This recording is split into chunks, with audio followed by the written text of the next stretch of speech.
인생의 목표를 한 지점이 아니라 연속적인 흐름으로 이해하는 것. 내가 할 일은 되는 데까지 완전 연수하는 것이다. 그런 의미에서 나는 새롭게 똥줄이 탄다. 그래서 지금 내게 필요한 것이 뭔가 끝내주는 아이디어, 탁월함, 이런 것들이 아니라 계속해서 추구해가는 근성이구나. 안녕하세요. 맘스 챌린지 카페입니다. 오늘 여러분께 소개해드릴 책은 이런 분들께 좀 도움이 될 것 같아요. 답답한 도심에서 벗어나서 전원 생활을 좀 만끽할 계획을 갖고 계신 분, 또 좋아하는 책들에 둘러싸여서 책으로 사람들과 소통하는 그런 독립서점을 꿈꾸시는 분, 또 남녀가 평등한 가사노동, 비건에 관심 있으신 분, 이런 분들께 도움이 될 만한 책입니다. 물론 이런 부분들을 이론서로 배울 수도 있지만 직접 살아본 사람, 직접 경험한 사람을 통해서 배울 수 있다면 조금 더 직접적으로 빨리 습득할 수 있겠죠. 제가 지향하거나 꿈꾸는 삶과 100%는 아니지만 90% 정도 싱크로율이 일치하는 책이어서 선택하게 되었는데요. 오늘 소개해드릴 책은 김영우 작가님의 제가 해보니 나름 할만합니다 입니다. 작가님은 서울에서 프리랜서 작가로 일하시다가 안타깝게도 5살 난 딸이 뇌수술을 받고 나서 전원 생활을 결정하게 돼서 올해 10년을 맞이하고 있습니다. 또 북유럽이라는 독립서점을 5년째 운영하고 계시고요. 원래 타고난 육식주의자였는데 하이라는 반려견을 만나면서 고기를 끊고 채식을 시작하게 되셨고요. 여성주의에 관련된 책들을 접하면서 부인 대신에 가사노동을 전담하는 남편으로 살고 있습니다.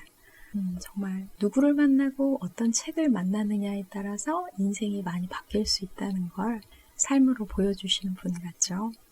누구나 어떤 책을 선택한다는 건 그 책에 대한 어떤 질문을 갖고 있는 것 같아요. 이 책을 시작하면서 가졌던 의문은 전원생활, 독립서점, 채식하는 삶을 살아보시니까 행복한가요? 후회 없으신가요? 이런 거였는데요. 그 답은 이 책의 제목에서 이야기하죠. 할만하다. 약간 긴빠질 수도 있는데요. 하지만 제가 이 책에서 주목하게 된 것은 작가가 가진 삶에 대한 이해와 목표였어요. 아주 꽤 단순한 삶의 철학인데요. 책에서 이렇게 고백합니다. 내가 꿈꾸는 삶은 그저 전보다 나은 사람이 되는 거였다. 그것이 내 유일한 총체적인 꿈이었다. 늦었다고 생각하지 않고 하나를 더하면 전날보다 오늘 더 나은 사람이 되어 있을 터였다. 삶은 그저 과정뿐이니까. 해도 후회, 안 해도 후회는 있는 것. 앞으로도 나는 하고 후회할 계획이다. 제가 20대, 30대 때 계획 세우는 걸 정말 좋아했어요. 데일리, 위클리 뿐만 아니라 5년, 10년, 20년, 30년 단위로 멀리까지 제 삶을 그려보는데 많은 에너지와 시간을 투자했던 것 같아요. 그런데 살아보면 인생의 변수가 참 많잖아요. 그래서 계획대로 안 되거나 지체되면 의욕이 떨어지고 급기야는 난 안 되나 보다 하면서 포기하게 되는 사태도 생기더라고요. 계획이 중요하지 않다는 건 아니지만 제가 이 책을 통해서 느낀 것은 어떤 큰 계획에 집착하기보다 미래의 그림은 흐릿하게 대신 어제보다 나은 오늘에 대한 더욱 선명한 목표와 그림을 그려서 인생의 목표를 한 지점이 아니라 연속적인 흐름으로 이해하는 것. 그것이 더 바람직하고 현실적이다라는 생각이 들었습니다. 두 번째로 이 책에서 여성주의나 비건에 대한 약간 비판적인 언급들이 참 많은데요. 예를 들면 딸 같은 며느리라는 이야기 많이 하죠. 딸 같은 며느리라는 건 한마디로 일방적인 관계일 뿐이다. 그냥 시댁에 순종하고 잘하라는 말이고 며느리에게는 결정권을 주지 않는 말이다. 대놓고 강요하는 대신 예쁜 포장지로 감싸기만 했다. 딸 같은 며느리는 가부장제가 낳은 판타지임은 달리 볼 여지가 없다.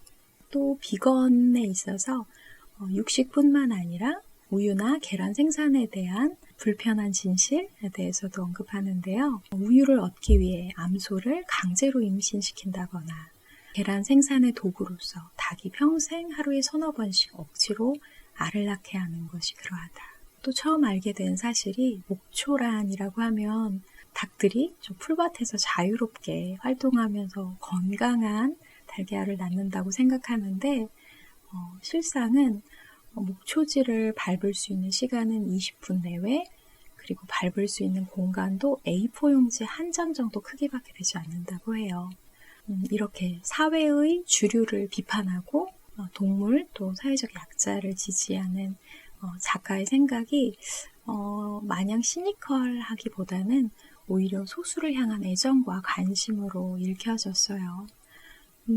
하지만 약간 주의할 점이 어디까지나 에세이이기 때문에 여성주의나 비건에 대해서 차근차근 자세히 다루지는 못하고 맛보기 정도 할 수 있는데요. 가볍게 한 사람의 생활 방식이나 신념으로 이해하고 관심의 시발점이 되면 좋겠어요. 그렇지 않고 너무 성급하게 받아들인다면 이런 부작용이 생기지 않을까 해요. 아니, 이런 남자도 있는데 내 남편은 왜 그러지? 우리 시댁은 내가 왜 이렇게 살아야 돼? 이러면서 아주 비참한 기분을 맛보실 수 있고요.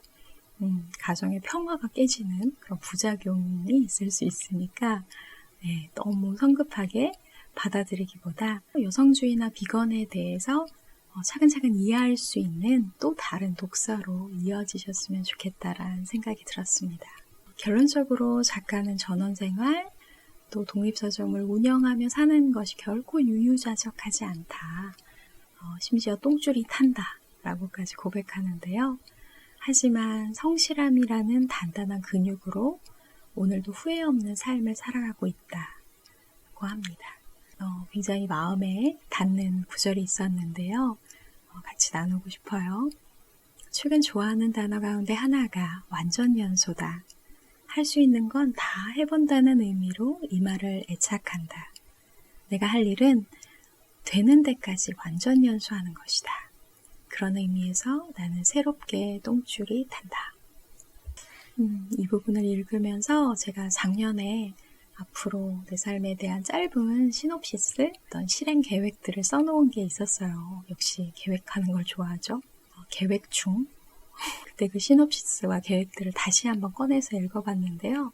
1년 동안 거의 다 실행에 옮겼지만 꾸준히 이어온 건 한두 개밖에 되지 않더라고요.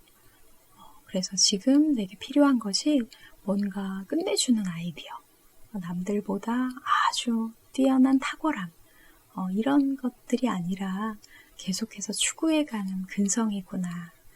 이 작가님처럼 근성이라는 근육을 잘 단련시켜야겠다 라고 다짐했습니다. 이 책 중간중간에 재미있는 에피소드들이 많아서 발췌해서 또 제 생각과 함께 블로그와 인스타에 중간 리뷰도 올려두었는데요. 이 책에 대해서 좀 더 자세히 미리 보기 하고 싶으신 분들은 참고하셔도 좋을 것 같습니다. 오늘도 여러분이 꿈꾸시는 삶을 위해서 열심히 애쓰신 그 수고 정말 고생 많으셨고요. 더도 말고 덜도 말고 내일은 오늘보다 한 걸음만 더 힘내시길 바랍니다. 오늘 제가 준비한 리뷰는 여기까지고요. 도움이 되셨다면 좋아요와 구독 부탁드립니다. 시청해주셔서 감사합니다.